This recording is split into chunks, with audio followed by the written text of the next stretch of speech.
Acara ini dipersembahkan oleh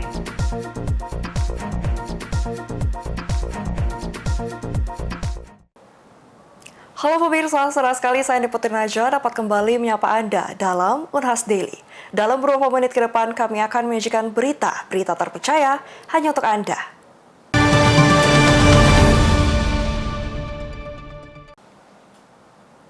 Tempat pelelangan ikan Pautere Makassar menjadi lokasi favorit bagi warga untuk mendapatkan ikan segar dengan harga terjangkau.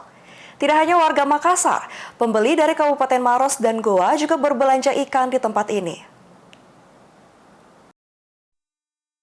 Ini adalah pemandangan yang biasa ditemui di tempat pelelangan ikan atau TPI Pautere. Terletak di Pelabuhan Pautere, Jalan Sabutung, Kelurahan Camba Berua, Kecamatan Ujung Tanah, Kota Makassar. Tempat ini menjadi pusat aktivitas perdagangan hasil laut yang tak pernah sepi. Sejak dini hari, TPI Pautere ramai didatangi warga yang ingin mendapatkan ikan segar dengan harga terjangkau. Ada beragam ikan segar hasil tangkapan nelayan. Selain itu, ada juga ikan air tawar yang ditawarkan di TPI yang bersanding dengan Pelabuhan Pautere, yang menjadi lokasi bersandarnya perahu-perahu tradisional seperti pinisi dan lambo. Antara lain ikan cepak, cakalang, kakak, bandeng, tuna, kerapu, nila, udang, cumi-cumi, dan kerang. Beragam ikan itu dijual dengan harga yang bervariasi sesuai dengan kebutuhan pembeli. Para pengunjung dapat memilih untuk membeli ikan per ekor atau per kilogram di lelong, sebutan warga Makassar untuk TPI Pautere. Tergantung pada kebutuhan rumah tangga atau anggaran mereka. Ikan-ikan tersebut ada yang dijajakan di atas meja, namun ada pula yang hanya ditaruh di lantai dan ember-ember kecil. Proses tawar-menawar antara pedagang dan pembeli menjadi pemandangan yang khas, menciptakan suasana yang hidup di tengah hiruk-pikuk pelabuhan.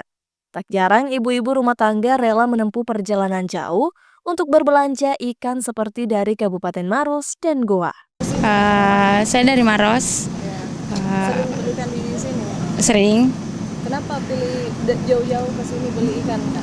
Satu dia murah, terus ikannya itu beragam, jadi lebih suka di sini.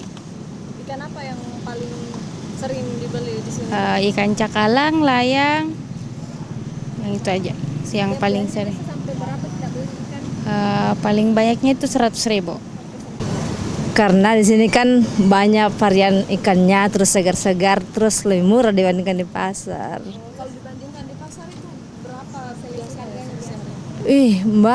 Banyak. Maksudnya agak miring memang. Iya, jauh-jauh karena kayak saya kan suka ikan besar-besar itu kayak kalau di pasar kayak 80-an. Kalau di sini dapat 50. Makanya ke sini setiap hari Minggu biasa kalau ada waktu. Tergantung kadang kayak 300. Iya, karena ndak susah ke pasar. Per minggu juga ke sininya? Enggak juga kayak 2 minggu. Punya ndak maksudnya ya ndak teratur. Kapan ada waktu ya ke sini sempatkan. Dari Patalasanggoa. TPI Pautere ini sendiri telah berdiri sejak tahun 1994. Kualitas ikan yang segar, harga yang lebih murah, dan jenis ikan yang lebih bervariasi dibandingkan pasar tradisional menjadi daya tarik utama TPI Pautere. Rahmatia, Unhas TV. Pemirsa, makan dan langsung tidur ternyata berisiko tinggi terutama pada orang lanjut usia. Kebiasaan ini tidak hanya mengganggu sistem pencernaan, tapi juga dapat menyebabkan gangguan pernapasan yang fatal. Simak informasinya. Tubuh yang normal memerlukan waktu 4 hingga 6 jam untuk mencerna makanan. Kebiasaan langsung tidur setelah makan ternyata memiliki dampak kesehatan tubuh. Menurut Dr. Ronald Erasio Lusikoy SPB KBD, Ketua KSM Beda RSUP Dr. Wahidin Sudirohusodo Makassar, proses pencernaan pada lansia cenderung lebih lambat. Hal ini akan berpengaruh pada proses pencernaan karena makanan di lambung memerlukan waktu lebih lama untuk dicerna. Jika mereka langsung tidur, makanan berisiko kembali ke saluran pernafasan dan menyebabkan sesak nafas atau penyumbatan yang fatal. Dr. Ronald menambahkan, kebiasaan ini sering terjadi pada lansia yang tidak memperhatikan pola makan malam dan memiliki gangguan pencernaan sebelumnya. Kalau langsung tidur, makanan itu mengalami regurgitasi, dia naik lagi ke atas, Dan kalau dalam posisi tidur, dia bisa masuk di saluran nafas, sehingga dapat menyebabkan terjadinya sumbatan pada saluran nafas, dan ini sangat fatal. Dan ini banyak sekali kejadian ini terjadi pada khususnya orang-orang tua. Orang tua habis makan langsung, makanan belum siap dicerna, sudah langsung tidur, atau makan dalam keadaan perut kenyang sekali tidur, makanannya regurgitasi ke atas, ya, masuk ke saluran nafas, menyebabkan tersumbat saluran nafas dengan akibatnya terjadi hal-hal yang fatal sampai bisa menimbulkan kematian. Untuk mencegah risiko ini, disarankan bagi lansia untuk mengatur jeda waktu antara makan dan tidur, setidaknya 4 jam. Juga memilih makanan yang ringan dan mudah dicerna, agar risiko gangguan kesehatan yang fatal dapat berkurang. Feni Septiani Samuel, Unhas TV. Saat pemerintahan pertamanya, Donald Trump memberlakukan tarif terhadap impor dari Tiongkok dan sempat mengkaji ulang fasilitas impor Indonesia lewat skema Generalized System of Preference atau GSP.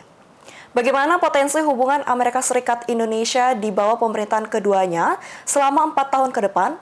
Berikut laporan tim VOA. Pidato Donald Trump saat inaugurasinya sebagai Presiden ke-47 Amerika Serikat lebih mengangkat isu-isu domestik.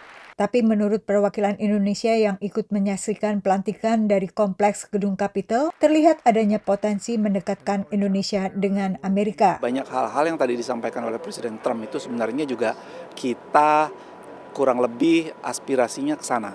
Contohnya adalah ketahanan energi, ketahanan pangan begitu ya, dan juga bagaimana upaya untuk terus memperkuat Amerika. Indonesia juga terus ingin memperkuat Indonesia gitu ya.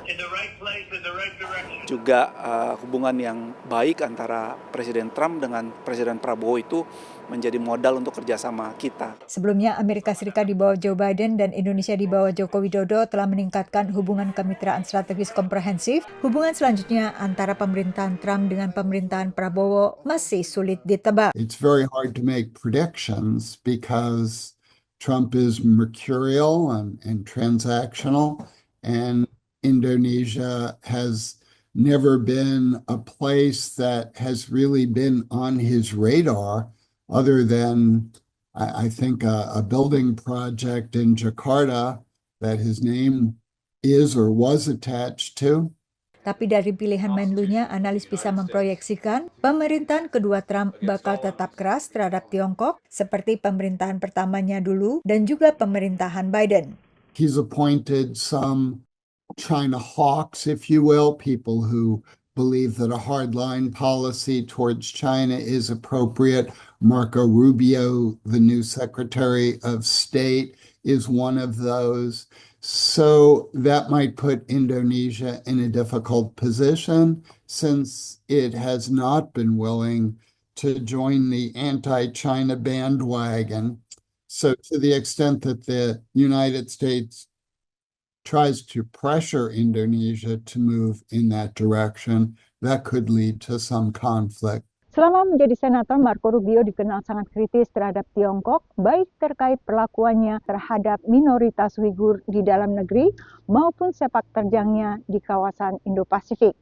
Terkait Tiongkok dan Indonesia, Rubio pada 2023 meminta pemerintahan Biden menyelidiki kemitraan produsen otomotif Amerika Serikat Ford dengan PT Vale Indonesia dan perusahaan Tiongkok Zhejiang Huayu. Rubio juga selama ini kritis terhadap BRICS, kumpulan negara-negara yang diprakarsai Tiongkok dengan Rusia, di mana Indonesia kini menjadi salah satu anggota. I don't know how this is all going to turn out, but it does seem to me that we are at what could become a very delicate moment, depending upon what Trump does and does not do. The more difficult it becomes for Indonesia to deal with Trump, obviously, the more likely they are going to turn toward China. Russia perhaps less so, but certainly toward China. Sebelum inaugurasinya, Trump telah mengancam sanksi tarif kepada anggota BRICS bila organisasi ini merealisasi wacana beralih dari penggunaan dolar Amerika. Ancaman yang diulang saat penandatanganan sejumlah impres pertamanya. Put at least a 100% tariff on the business they do with the United States. You know what the BRICS is, right? You guys know. Dari Washington DC, Yuni Salim, Rio Tuasikal, dan tim VOA. Pemirsa, berita tadi sekaligus menutup perjumpaan kita pada hari ini. Jangan lupa untuk terus saksikan Unas Daily hanya di Unas TV. Saya Niputi Najwa mewakili seluruh kru yang bertugas pamit undur diri dan sampai jumpa.